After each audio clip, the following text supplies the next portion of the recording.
Hello and welcome once again to Red Gaming Tech. My name is Amata. Today is still the 29th of May and this time I have some news for you regarding the upcoming Need for Speed reboot.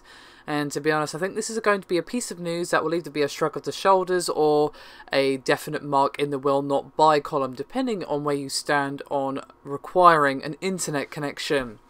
As they have revealed that Need for Speed will be having integral components that rely on an internet connection. Now, basically, when answering a fan's question via Twitter, the official account said that the benefits of having an internet connection is, quote, more variety and a more rewarding experience with friends. And then they later elaborated that by saying that being connected will, quote, allow your friends to be part of your narrative experience, something only possible through connected play. Now, this would obviously be fairly standard if the game was multiplayer only, but despite this always online requirement, it will have both a single player and multiplayer campaign, so I do wonder why you actually need an internet connection when it's single player. What's also interesting though is that the all drive system will return and it will be an improved version and will have dedicated servers as well.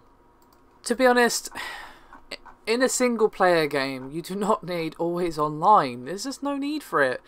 We've been through this before. With EA, quite recently, with a game called SimCity, where the, absolutely 100% needed that wasn't totally modded a week later, or anything, on always online connection, completely broke the game. Even when you weren't trying to use the actual multiplayer cooperative components, building cities or whatever, when you just wanted to play and build stuff on your own time, they completely broke the game and resulted in this huge disaster of a launch for SimCity.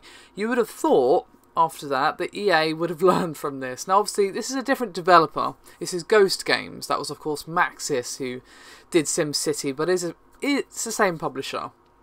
And I don't see the need for an always online with single player, to be honest with you. Any game that does that, I'm just like, really? Really? Because, yeah, most of us have an internet connection. Very few people don't have an internet connection. But do you have a stable internet connection? Even the best internet connection in the world will drop out occasionally. And, oh, been kicked from the game. No fun for you today, good sir.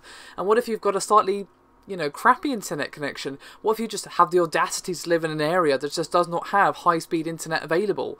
What then? You're going to have a subpar experience because you live in a country that just doesn't have the support for internet, or you even live in an area of a certain country. Like, for example, where I am is pretty good. We actually have good internet connection available. But let's say you go into the middle of the countryside, or down to Devon, or something like that. They're probably not going to have as amazing internet as we have here, which is, or in London or wherever, Manchester, that sort of place. And obviously this applies to any country. The capital area will obviously have amazing internet, but when you go outside of it, go to some town in the middle of nowhere, they're probably going to take what they can get and like it, even if it's pants. So I just really detest when games do this, to be honest with you.